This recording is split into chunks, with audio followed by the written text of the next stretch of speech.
गाड़ियां हैं, ये जो बड़े बड़े अस्पताल हैं, ये सब आपको लग रहा है मेहनत के पैसा से है। अरे मेहनत तो इस देश में रिक्शा चलाने वाला, ठेला चलाने वाला, सब्जी बेचने वाला, झाड़ू लगाने वाला, खेती करने वाला करता है। ये सब मेहनत से नहीं है। इन सब लोगों के जात का आदमी ऊपर बैठा हुआ है और वो बेईमानी करता है और उसका जात का आदमी बचाता है। इसीलिए बड़ी बड़ी बिल्डिंगें देखते हैं। इस देश में जिस दिन हर जाति और धर्म का आदमी चपरासी से लेकर चीफ जस्टिस तक, एसपी, डीएम, कलेक्टर बन जाएगा, उस दिन इस देश के सत्ता और संसाधन में हर आदमी को अधिकार मिलेगा और आप लोग भी राजा हो जाइएगा। जो हमारी माता और बहनें बैठी हुई हैं, अगर 2 मिनट आप मुझे ध्यान दें तो मैं आपको अमीर होने का रास्ता बता सकता हूं। बस 2 मिनट आप अगर मेरी बात सुनेंगे तो आपके घर में इतनी धन संपत्ति आएगी कि आप रख नहीं पाएंगे। आपका बेटा कलेक्टर, एसपी, डीएम, अधिकारी, बिजनेसमैन बन जाएगा। तो सुनना है? हाथ उठाइए, सुनना है तो। मैं झूठ नहीं बोल रहा हूं, मैं सच बोल रहा हूं। आप मुझे 10 मिनट सुन लीजिए। आपके घर में कोई बीमारी नहीं होगी, आपके घर में कभी कोई लाचारी नहीं होगी, आपके घर में कभी कोई गरीबी नहीं आएगी और आप महंगा से महंगा गहना और कपड़ा पहनेंगे। सिर्फ 10 मिनट सुन लीजिए, ये होने वाला है। और ये कोई बाबा, कोई झाड़ फूक से नहीं होगा, ये इसी 10 मिनट के भाषण से होगा। और इसीलिए मैं आता हूं क्योंकि मेरी जिंदगी इसी भाषण से बदली है। देखिए, ये जो लोग कार्यक्रम कराते हैं वो अच्छे लोग हैं, पढ़े लिखे लोग हैं और जिन्होंने दुनिया को देखा है। आप लोग जो आज गरीब हैं, लाचार हैं, बेबस हैं, उसकी ये वजह है कि इस देश में जो बगल में दिल्ली है और संसद है और वहां से जो सरकार चलती है, जो इस देश का एसपी है, डीएम है, कलेक्टर है, वो आपके समाज का नहीं है और इसलिए वो आपके लिए कोई योजना नहीं बनाता है। आपके बच्चों के इलाज के लिए हॉस्पिटल नहीं बनाता है, वो आपके बच्चों के लिए नौकरी का इंतजाम नहीं करता है, वो आपके बच्चों के लिए स्कूल का इंतजाम नहीं करता है, वो आपके बच्चों के लिए पढ़ाई लिखाई का इंतजाम नहीं करता है। और ये देश में कुछ ऐसे भी लोग हैं जो रेप हो जाए, डकैती हो जाए, आपके यहाँ चोरी हो जाए, कोई मुसीबत हो जाए, यहाँ तक कि हत्या हो जाए तो आपका एफआईआर दर्ज नहीं होता है। आपका पुलिस दरोगा सुनता है? नहीं ना सुनता है। 5 किलो राशन भी आपको समय से मिलता है, गैस मिलता है समय से, बढ़िया पानी मिलता है, फ्री का दवाई मिलता है, 10-20 हजार रुपया महीना में कोई देने आता है। घर में कोई नौकरी चाकरी बढ़िया है जहां खूब पैसा है? क्यों नहीं है? इसीलिए नहीं है कि जिस समाज से आप हैं, आप दलित हैं, पिछड़े हैं, किसान हैं, आदिवासी हैं या अल्पसंख्यक समाज से हैं, आपके घर का कोई आदमी संसद भवन में और विधानसभा में नहीं बैठा हुआ है जो आपके दर्द को समझे। आपके समाज का आदमी कोई एसपी, डीएम, कलेक्टर नहीं है, कोई कर्मचारी नहीं है। और अगर है कोई एक्का दुक्का प्रोफेसर रतनलाल जी जैसा और वो लड़ना चाहता है तो उसको दबा दिया जाता है क्योंकि वो अकेले पड़ जाता है। और आपको जानकर हैरानी होगी कि आपके लोग, आपके समाज के लोग मंदिर में भी नहीं है, पुजारी भी नहीं है, ट्रस्टी भी नहीं है, इसलिए वहां भी आपका कृपा रुका हुआ है। आपके समाज के लोग अस्पताल में डॉक्टर नहीं है, थाना में दरोगा नहीं है, एसपी, डीएम नहीं है, इसीलिए आपका न इलाज हो रहा है और न सरकारी पैसा जो बनता है वो आपको मिल रहा है।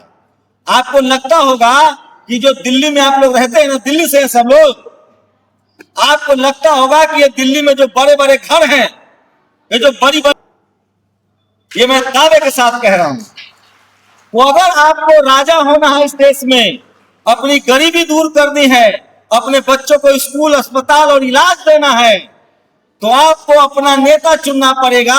आपके समाज का पढ़ा लिखा आदमी जब सत्ता में जाएगा तब जाके आपके हक अधिकार की बात करेगा। कोई बाबा, कोई झाड़ फूक से आपको संपत्ति नहीं मिलने वाली है। संपत्ति का मालिक कौन है इस देश में? बताइए आप लोग, संपत्ति का मालिक अभी कौन है? मोदी जी। अरे जो प्रधानमंत्री होता है, मुख्यमंत्री होता है, वही संपत्ति का मालिक होता है और वो जिसको चाहेगा उसी को देगा। तो जब तक आप लोग अपने जात वाला के SP, DM, collector, CM, PM नहीं बनाइएगा, तब तक आपको संपत्ति नहीं मिलने वाली है, चाहे आप सर पटक के मर जाइए। तो यही भाषण के लिए आप यहाँ आए हैं और इसी को कहते हैं जाति जनगणना। जिस दिन आप लोग अपने दलित, पिछड़ा, किसान, आदिवासी, अल्पसंख्यक समाज के लोग अपने समाज के हक अधिकार को जान लेगा, अपना हक अधिकार जान लेगा और उस आदमी को वोट देगा जो उसके लिए काम करता है, तभी आपके दिन बदलेंगे। जब आपका दर्द समझने वाला, तकलीफ समझने वाला, दुख समझने वाला आदमी जब सत्ता में बैठेगा, जब सीएम पीएम बनेगा, एसपी डीएम बनेगा, तब वो आपके लिए कानून बनाएगा। तभी आपके बच्चों को अस्पताल मिल पाएगा, स्कूल मिल पाएगा, तभी आपके बच्चों को नौकरी मिल पाएगी और तभी आपके घर बन पाएंगे, तभी आपका बच्चा पढ़ लिख के बिजनेसमैन, कलेक्टर, एसपी और दुनिया का बड़ा आदमी बन पाएगा और तभी आपकी गरीबी दूर होगी।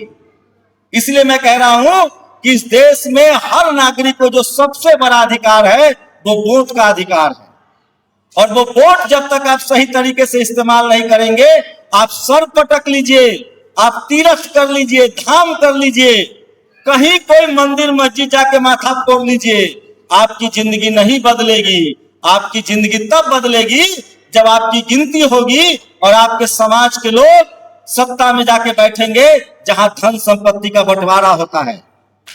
और जब तक ये नहीं होगा आपकी गरीबी दूर नहीं होगी।